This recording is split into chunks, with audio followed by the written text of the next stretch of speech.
Boa noite, seja bem-vindo aqui ao Deep Movement. Sou feliz pela sua vida, grato a Deus pela sua vida e pelo que Deus tem feito em você, com a sua família, porque Deus é bom, digno do nosso louvor, da nossa adoração. E tem uma coisa que eu não canso de dizer: Ele é real, Ele está presente, Ele nos ama e vale a pena cada minuto, cada segundo que a gente investe para buscá-lo, para agradá-lo, para adorá-lo, para fazer tudo para Ele. Então, eu fico feliz de você estar investindo esse tempo aqui conosco, focados em Cristo, focados no Senhor. Eu quero te convidar a abrir a sua Bíblia em 1 Tessalonicenses, no capítulo 4. Vamos ler o capítulo por completo. Hoje eu dou continuidade à série de mensagens que eu tenho ministrado sobre uma igreja simples, baseada na carta dos Tessalonicenses, escrita por Paulo. E hoje vamos falar sobre o capítulo 4, que é uma vida que agrada a Deus, como agradar a Deus. Então vamos lá. A palavra do Senhor nos diz o seguinte: quanto ao mais, irmãos, já os instruímos acerca de como viver a fim de agradar a Deus. E de fato, assim vocês estão procedendo. Agora lhes pedimos e exortamos no Senhor Jesus que cresçam nisso cada vez mais, pois vocês conhecem os mandamentos que lhes demos pela autoridade do Senhor Jesus. A vontade de Deus é que vocês sejam santificados, abstenham-se da imoralidade sexual. Cada um saiba controlar o próprio corpo de maneira santa e honrosa, não com a paixão de desejo desenfreado, como os pagãos que desconhecem a Deus. Neste assunto, ninguém prejudique a seu irmão, nem dele se aproveite. O Senhor castigará todas essas práticas, como já lhes dissemos e asseguramos. Porque Deus não nos chamou para a impureza, mas para a santidade. Portanto, aquele que rejeita estas coisas não está rejeitando o homem, mas a Deus, que lhe dá o seu Espírito Santo. Quanto ao amor fraternal, não precisamos escrever-lhes, pois vocês mesmos já foram ensinados por Deus a se amarem uns aos outros. E de fato, vocês amam a todos os irmãos em toda a Macedônia. Contudo, irmãos, insistimos com vocês que cada vez mais assim procedam. Esforcem-se para ter uma vida tranquila, cuidar dos seus próprios negócios e trabalhar com as próprias mãos, como nós os instruímos, a fim de que andem decentemente aos olhos dos que são de fora e não dependam de ninguém. Irmãos, não queremos que vocês sejam ignorantes quanto aos que dormem, para que não se entristeçam como os outros que não têm esperança. Se cremos que Jesus morreu e ressurgiu, cremos também que Deus trará, mediante Jesus e juntamente com ele, aqueles que nele dormiram. E o último versículo fala: consolem-se uns aos outros com essas palavras. Então, vamos orar. Eu te convido a fechar seus olhos, baixar sua cabeça. Pai, muito obrigado por esse tempo, pela tua palavra. Te peço que o Senhor venha ministrar em nossos corações de forma profunda, verdadeira e pessoal. Trata, Senhor, fala de uma forma sobrenatural aqui, que o teu Espírito Santo venha mover na casa de cada um, no lugar onde cada um está nos acompanhando nesse momento, e que o Senhor venha fazer o que homem nenhum consegue fazer, trazer cura à alma, ao espírito, à mente, que o Senhor haja, Senhor, porque é só um toque do Senhor, é só a tua palavra, é tudo que precisamos, é tudo que queremos. Então, faz, Senhor, tu és bem-vindo nesse ambiente, no nome de Jesus. Amém e amém. No entanto, essa série de mensagens tem sido sobre ter uma vida ou ser igreja simples e que agrada a Deus. Mas uma igreja que agrada a Deus é formada por pessoas que agradem a Deus. Então, é uma busca também, uma prática individual, focar em agradar ao Senhor. O problema é que muitos de nós, talvez a maioria das pessoas, vivem achando que estão agradando a Deus. Mas essa é uma perspectiva aos próprios olhos. Eu posso dizer, qualquer pessoa pode dizer, eu estou agradando a Deus, e não está. Porque não é sobre o que você pensa, mas é sobre aquilo que Deus fala. Então não adianta o que eu acho, mas aquilo que Deus acha. Eu sempre uso aquele exemplo lá de Jó, que no início Deus fala sobre Jó, até fala com o inimigo lá, o Satanás, sobre, olha lá meu servo Jó, quão fiel, quão obediente que ele é. Então o ponto não é sobre o que eu acho, mas é sobre o que Deus acha. E a pergunta que nós devemos nos fazer é, será que eu estou vivendo uma vida que realmente agrada a Deus? O meu estilo de vida, dia após dia, minhas escolhas, minhas palavras, meus pensamentos, têm agradado ao Senhor? Porque no final das contas, é isso que importa, agradar a Deus e não a nós mesmos. Isso talvez soe um pouco radical, de pensar assim, nossa, mas então é tudo sobre Deus? E onde é que ficam os meus sentimentos, os meus desejos, as minhas vontades? Exatamente, é dessa forma, é radical. Com Deus, a palavra nos ensina meio que um tudo ou nada. Ou eu abandono tudo por Cristo, ou não dá para ficar em cima do muro, porque a Bíblia diz que os mornos Deus cuspirá, vomitará. Então, é sim algo radical, é algo intenso, é algo extremo. E uma coisa que me chamou a atenção nessa semana é que eu tive um encontro com um amigo meu daqui que é pastor, e ele é africano. E ele está implantando uma igreja voltada para os africanos que moram aqui em Oklahoma. E nessa conversa que eu tive com ele estava compartilhando um pouco de seu testemunho. Ele falou uma parte do seu chamado. E ele disse que um dia ele estava na faculdade e teve um sonho.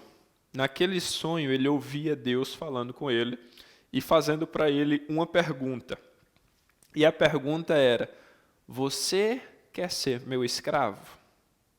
Para ele foi algo muito chocante, porque como ele é moreno, vem da África, o histórico da escravidão era algo muito pesado na cultura dele. Então aquilo foi algo que trouxe um choque bem grande, Deus falar com ele, com algo que é tão doloroso, ser escravo.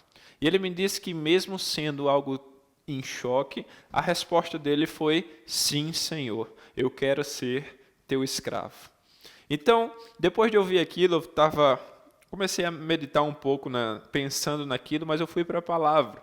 E eu comecei a pesquisar momentos em que, no Novo Testamento, há muitas menções em relação à escravidão, pois ele foi escrito em uma época, em um período, onde a escravidão era algo muito presente, muito comum. Então, dentro das cartas de Paulo, nós encontramos inúmeras vezes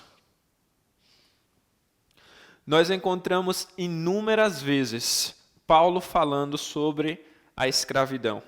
Mas ele se refere à escravidão de formas diferentes. Ele fala vários momentos em relação à escravidão do pecado, em como nós somos escravos do pecado. Depois nós encontramos outras passagens em que Paulo faz a declaração de que, por conta do sacrifício de Jesus, nós fomos livres da escravidão do pecado e agora não somos mais escravos do medo, mas fomos adotados como filhos. Então aqui ele já está falando que não somos mais escravos, mas agora somos filhos. Mas existe uma outra referência em relação à escravidão que Paulo faz, que está no início de muitas de suas cartas. Paulo muitas vezes iniciou suas cartas falando assim, do apóstolo Paulo, escravo do Senhor para tal povo. Então ele se chamava escravo do Senhor.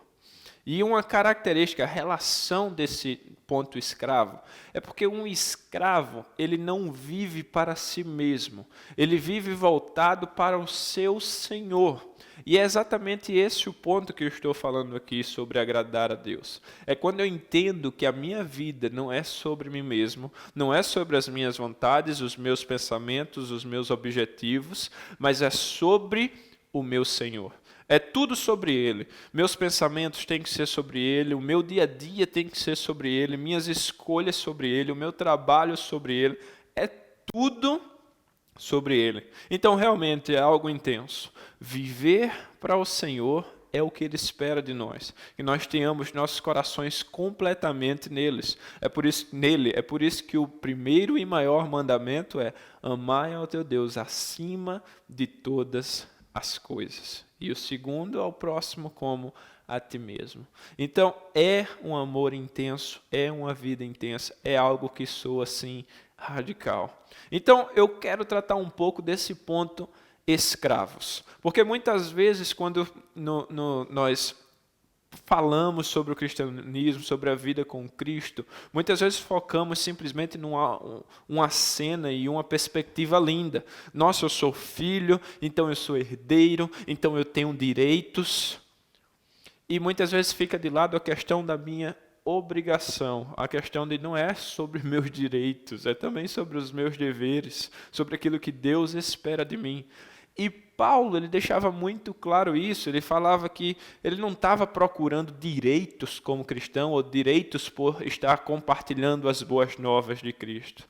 Ele falava que fazia tudo isso porque ele se entregou, ele, apesar de ser livre, ele se fez escravo de muitos, ele escolheu ser escravo do Senhor, viver para a vontade de Deus e não a vontade dele. Então eu creio que nós precisamos ter um coração da mesma maneira, onde eu preciso abrir mão ao ponto de entender assim, cara, não é sobre mim, eu quero viver como um escravo do Senhor. Eu sei que eu sou filho, eu sei que eu sou amado, eu não estou querendo que você passe a ter uma visão de Deus de que Ele é simplesmente um chefe, porque não é isso, Ele é Pai, Ele nos ama. Mas eu preciso que o que eu quero passar aqui é que nós tenhamos um senso de responsabilidade, de desejo, assim como um escravo, alguém obediente, alguém que está ali para servir, para fazer a vontade de seu mestre, de seu Senhor. Porque Jesus, quando ele vem à terra, em seu ministério, em seu tempo aqui, ele deixou bem claro, não estou aqui para fazer a minha vontade, mas para cumprir a vontade de meu Pai. Então, quando eu falo de uma perspectiva de escravidão, eu estou falando em relação a isso. Então, para que sejamos um povo que agrada a Deus, para que sejamos pessoas que agradam a Deus e que possamos viver como escravos, eu quero te dar quatro princípios. O primeiro, seja fiel ao seu Senhor. Seja fiel ao seu Senhor. No versículo do 1 ao 8, olha o que o apóstolo Paulo fala. A vontade de Deus é que vocês sejam santificados. Na verdade, eu acredito que é a partir do versículo 3. A vontade de Deus é que vocês sejam santificados. Abstenham-se da imoralidade sexual. Cada um saiba controlar o seu próprio corpo de maneira santa e honrosa. Não com a paixão de desejo desenfreado, como os pagãos que desconhecem a Deus. Neste assunto, ninguém prejudique a seu irmão, nem dele se aproveite. O Senhor castigará todas essas práticas, como já lhe dissemos e asseguramos, porque Deus não nos chamou para a impureza, mas para a santidade.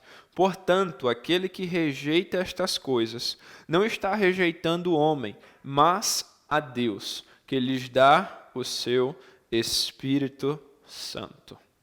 Olha, você pode colocar aí do lado desse princípio a palavra santidade.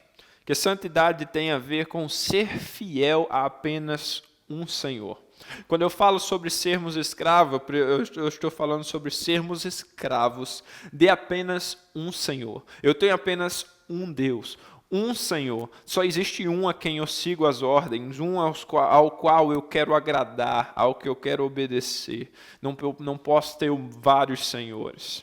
E é por isso que muitas vezes nas Escrituras nós vamos encontrar o que Paulo estava falando, sobre não sermos escravos do pecado, não sermos mais escravos de nós mesmos, de nossos próprios desejos, nossa própria natureza pecaminosa, não sermos escravos dessas coisas, de nada, nem de nós mesmos e nem da influência desse mundo.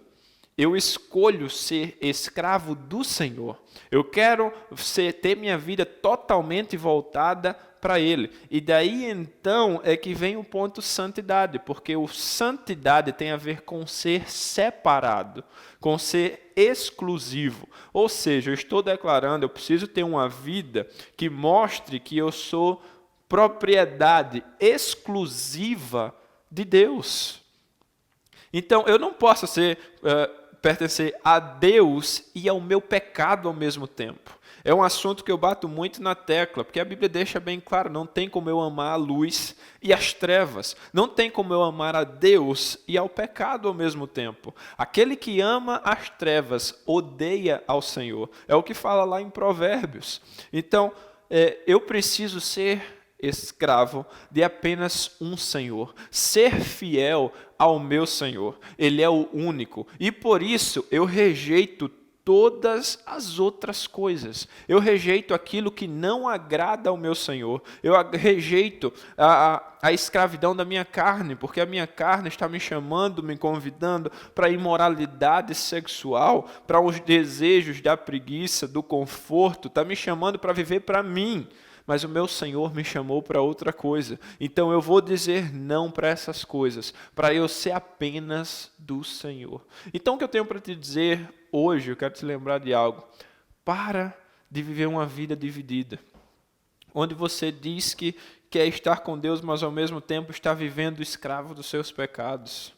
Eu já conheci muitas pessoas que amam a parte das bênçãos, a parte das revelações, e toma experiências e quer o sentimento, mas quando se trata de compromisso, fidelidade com Deus e santidade, integridade, a pessoa não está levando isso mais a sério. Ela leva mais a sério a sensação do que o compromisso. Olha, Deus não nos chamou para a impureza. Deus não nos chamou para a sujeira. Deus nos chamou para a santidade, porque Ele é santo. Então a Bíblia fala, Pedro repete, cita lá, sejam santos, assim como o seu Senhor é santo. Então, uma das marcas que eu estou completamente entregue ao Senhor é a santidade, a pureza, a exclusividade que vai sendo desenvolvida em mim.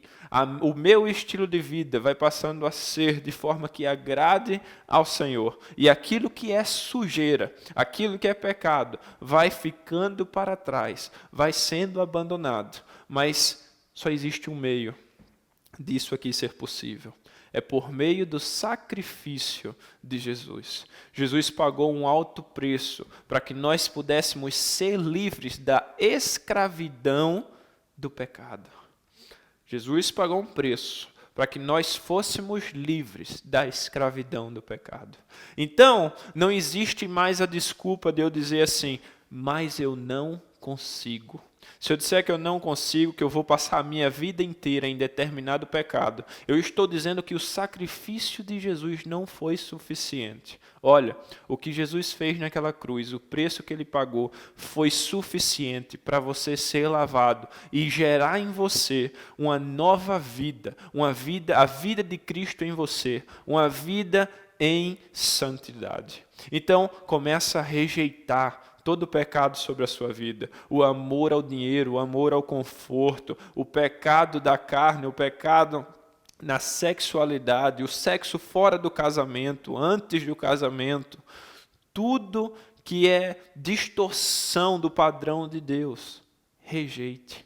Seja fiel ao seu Senhor. E a sua fidelidade ao seu Senhor é revelada na sua santidade. Então, dê esse passo, escolha, tome essa decisão de não querer mais nenhuma sujeira na sua vida, não aceitar mais o pecado na sua vida. E aqui vai mais um ponto que eu quero lembrar você. Tem muita gente que pensa que essa questão de santidade, de se guardar, é coisa de igreja, é coisa de religião, mas não é. Isso aqui é coisa de Deus. Porque quem falou os faça isso ou não faça isso, não sou eu, não é a igreja, não é as pessoas. É Deus, é a palavra de Deus. É Ele quem diz para que nós estejamos em santidade. É Ele quem diz que sexo fora do casamento é pecado, que embriaguez é pecado, que várias coisas é pecado. É Ele quem diz, não sou eu, não fui eu quem criei isso aqui. Não foi homem quem criou, foi o próprio Deus. E é por isso que no versículo 8 dessa passagem, o apóstolo falou assim, ó. Porque Deus não nos chamou para a impureza, mas para a santidade. Portanto, aquele que rejeita estas coisas não está rejeitando o homem, mas a Deus, que lhes dá o seu Espírito Santo.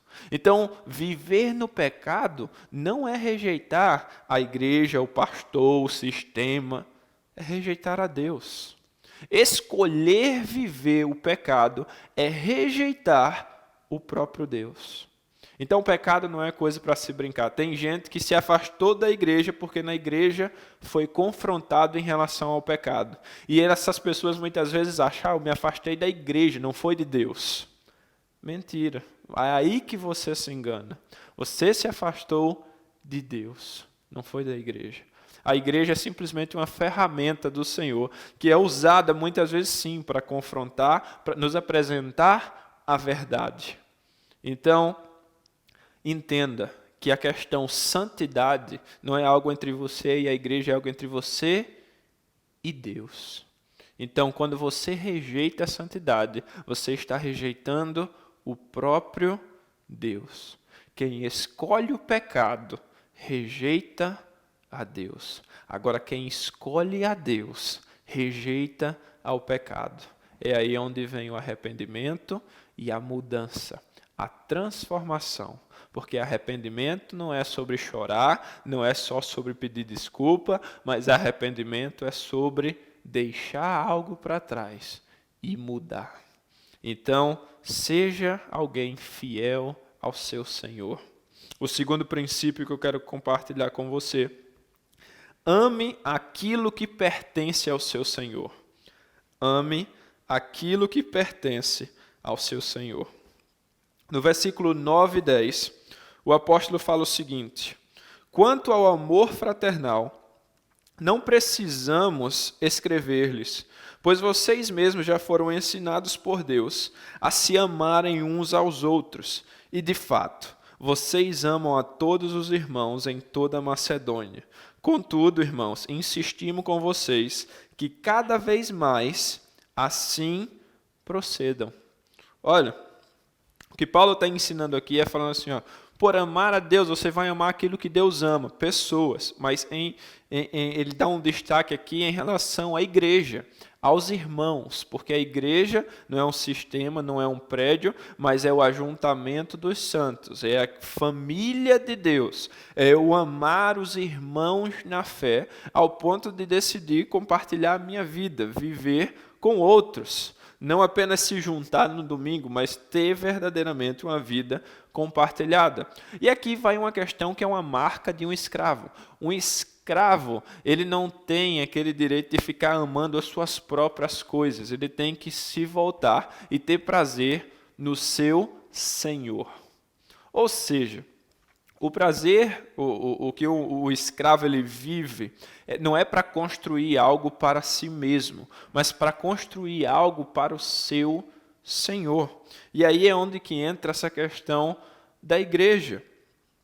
Um escravo, aí é por isso que a gente precisa nos fazer a determinada pergunta: o que eu estou construindo?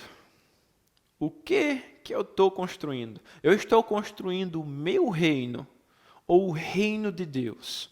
Para qual que eu estou vivendo? E quando se trata de construção, pensa comigo, se você vai construir algo, se você vai construir uma casa ou uma coisa que é muito grande, pelo menos aqui nos Estados Unidos, você não vai contratar uma pessoa para fazer tudo aquilo, você vai contratar um conjunto. Você vai contratar um time para trabalhar naquilo ali, para que aquele time junto possa construir aquilo com seus seus diferentes dons e talentos, suas diferentes especialidades, porque vai ter um que é bom com a parte da construção, outro com a parte da eletricidade, outro com a parte do design, o engenheiro, o arquiteto, e é um conjunto, são vários. A mesma coisa. Quando Deus escolheu e pensou em expandir seu reino, e que seu reino se expandisse aqui na terra, Ele não fez assim, vou fazer isso somente por meio de um ou outro. Ele escolheu a igreja. E a igreja, como representantes de Cristo, é o conjunto para expandir esse reino de Deus aqui na terra. Então, quando Paulo estava falando sobre a questão de estarmos unidos com os irmãos, é também sobre a questão, cara, eu preciso estar unido com a minha família da fé nesta obra de expandir o reino de Deus aqui na terra. Então, algo que você deve se perguntar é, qual é o seu nível de compromisso com a igreja, com a sua igreja, ao ponto de trabalharmos juntos, de vivermos juntos para construir algo em comum, o reino de Deus. O problema é que muita gente está ocupada demais construindo o seu próprio reino, que não tem nem tempo, nem foco, nem energia para investir a vida no reino de Deus. Então não tem compromisso com a igreja, não tem compromisso com pessoas, porque está sempre preocupado com si mesmo. Eu preciso disso, a minha família precisa disso, tal coisa precisa... É tudo sobre si mesmo, mas não sobre ter um compromisso com o restante do corpo para cumprir a missão que o Senhor tem para essa pessoa. Então, seja alguém que ama aquilo que pertence a Deus. Deus amou a igreja, Deus ama as pessoas. Então, tira o foco de você, coloca o foco em Deus e naquilo que é dele. Tenha compromisso, tenha essa disposição de investir a sua vida naquilo que é de Deus. O terceiro princípio que eu quero compartilhar com você é represente bem o seu Senhor. Represente bem o seu Senhor. Nos versículos 11 e 12, o apóstolo falou assim: esforcem-se para ter uma vida tranquila, cuidar dos seus próprios negócios e trabalhar com as próprias mãos, como nós o instruímos, a fim de que andem decentemente aos olhos dos que são de fora e não dependam de ninguém.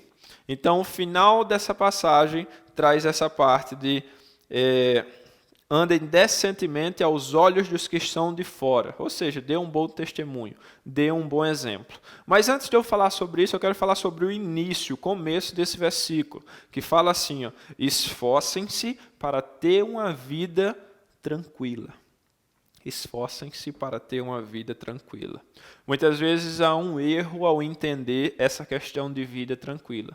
Já conheci muitas pessoas que vivem dizendo assim, eu só quero ter uma vida tranquila no meu cantinho, vivendo minhas coisas. Mas é uma contradição com a vida cristã, porque a vida cristã não é sobre uma vida tranquila. Quando a Bíblia fala sobre o cristão, diz que nós vamos ser perseguidos, que nós vamos ter problemas. Então, quando se fala de tranquilo aqui, não se refere a uma vida fugindo dos problemas, uma vida na calmaria. Até a tradução para essa palavra, no original, ela vem com o significado de paz, calma, descanso e satisfação. Paz, calma, descanso e satisfação.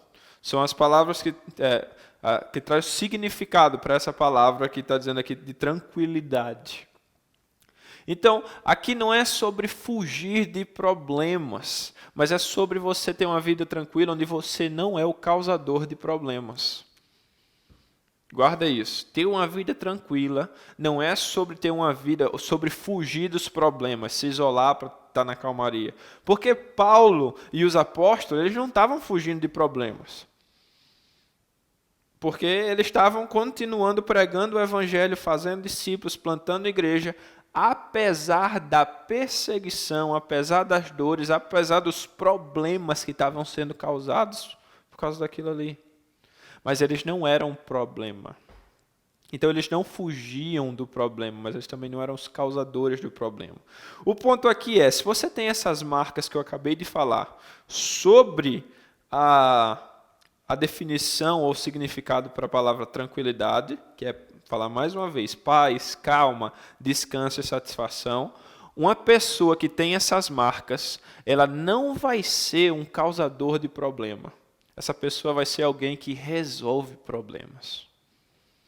Guarda isso. A pessoa que carrega essas características não vai ser um causador de problemas, mas alguém que resolve problemas. E aqui a diferença é muito grande. Então, essa vida tranquila tem a ver com isso. Agora eu venho para a segunda parte do versículo, que é sobre dar um bom testemunho. Se eu não sou um causador de problema, mas eu sou alguém que é usado por Deus para resolver problemas, aí é que eu dou um bom testemunho. Aí é que eu vivo para revelar o meu Senhor. E essa é a marca de um escravo. Por quê? Um escravo não vive para se glorificar. Ele não carrega a sua própria imagem, de esse aqui é quem eu sou, olha quão bom que eu sou, olha que maravilha. Não é sobre isso. Um escravo ele é um representante de seu senhor. Quando ele é enviado a algum lugar para fazer algo, algum serviço, levar alguma mensagem, ele está ali não representando a si mesmo, mas representando aquele que lhe enviou. Nós, como escravos do Senhor, somos representantes dele. Então não é sobre eu construir a minha própria imagem, mas é sobre eu refletir, resplandecer, levar a imagem de Cristo aonde quer que eu vá. No entanto, assim como um escravo, as conquistas dele não é dele, as derrotas dele não é dele, a vergonha dele não é dele, mas a conquista de um escravo é a conquista de seu Senhor. Então aquilo que eu conquisto, a glória não é minha, a glória é dele. Agora, se eu falho, eu não estou envergonhando apenas a mim mesmo, mas eu estou envergonhando ao meu Senhor. Eu estou envergonhando o nome daquele que me enviou. Então, quando você vive uma vida de pecado, que você se diz crente e faz tudo errado, mergulhado no pecado, você está representando o mal ao Senhor. Então você não está envergonhando apenas a sua imagem, mas você está envergonhando e defamando a imagem de Deus. Então, se você é cristão, se você entende que você representa ao Senhor, para de fofoca, para de ser falso, para de ser alguém sem compromisso com Deus e com a igreja, para de ser alguém que não vive a vontade de Deus, que só vive o pecado, que só anda fazendo tudo errado. Para de dar um mau testemunho, arrependa-se daquilo que é errado e passa a viver aquilo que é certo. Represente bem ao Senhor, represente bem a Deus, para que as pessoas possam olhar em você e se inspirar com o seu estilo de vida, com as tuas palavras, com o seu caminhar, que você seja um bom representante de Deus e não um mau representante. O quarto e último princípio que eu quero compartilhar com você é o do versículo 13 e 14, que fala: irmãos, não queremos que vocês sejam ignorantes quanto aos que dormem, para que não se entristeçam como os outros que não têm esperança. Se cremos que Jesus morreu e ressurgiu, cremos também que Deus trará, mediante Jesus e juntamente com ele, aqueles que nele dormiram. Então, o princípio baseado nesse versículo é: entenda que sua vida pertence ao Senhor. Entenda que a sua vida pertence ao Senhor. E essa é a melhor forma de lidar com a morte. Entendendo que a sua vida não pertence a você. Ela pertence a Deus. Você sabe que uma marca muito interessante dos escravos, na época de antigamente, era muitas vezes, para muitos, a forma de ver a morte. Enquanto as pessoas mais ricas, dos senhores, dos grandes, eles tinham medo e receio em relação à morte, tinha muitos escravos, pessoas que ansiavam pela morte, por acreditar que a morte seria o alívio para o seu sofrimento, pois eles tinham uma vida tão difícil, tão sofrida, que eles criam que a morte acabaria com aquele sofrimento e viria algo melhor. E o que eu quero te dizer aqui não é que você tenha uma vida miserável ao ponto de desejar a morte, que você sofra ao ponto de desejar a morte. Mas o que eu estou dizendo aqui é, assim como um escravo, entenda que o que vem depois da morte é melhor do que o que você vive aqui. O que a morte não é, para quem está em Cristo, a morte não é o fim, é o começo. Para quem está em Cristo, a morte não é o fim, mas o começo. Então, se eu estou em Cristo, eu não posso ter medo da morte. Eu preciso lembrar, o Senhor Jesus morreu na cruz do Calvário. Ele pagou aquele sacrifício, mas ele ressuscitou no terceiro dia. Ele venceu a morte. A morte foi derrotada. No entanto, eu não preciso ter medo da morte e nem viver escravo do sofrimento da morte de um ente querido, de um amigo ou de algum familiar. Eu não estou menosprezando, é algo doloroso, é algo grande, mas eu não posso passar a minha vida inteira aprisionado ao luto, simplesmente porque, se eu entendo que aquela pessoa está em Cristo, ela agora estará vivendo algo melhor, ela está com o Senhor. Então a morte não é o dia do meu sofrimento. A morte é o dia que eu vou encontrar o meu Senhor face a face. A morte é o dia em que entender que o retorno do nosso Senhor não vai haver mais dor, não vai haver mais decepção, não vai haver mais culpa, não vai haver mais pecado, não vai haver mais escuridão. Eu vou poder estar na presença do meu Senhor face a face. Então não há razão para eu temer a morte. E aí, para alguém como Paulo, que tinha um entendimento, e como ele mesmo declarou, de ser escravo do Senhor, eu preciso ver a morte como ele via. E a declaração, uma das declarações mais fortes e poderosas que Paulo falou e que eu carrego no meu coração e que eu compartilho com você, é a de quando Paulo diz assim: morrer para mim é lucro, mas viver para mim é Cristo. Então, como um escravo do Senhor, não tenha medo da morte, porque vai ser o dia do seu encontro. Mas enquanto você vive, viva para o Senhor, para glorificar a Ele, para cumprir a missão que a você foi confiada. Viva para Cristo. Então, deixa eu orar com você. Feche aí seus olhos. Pai, muito obrigado por esse tempo e por essa mensagem.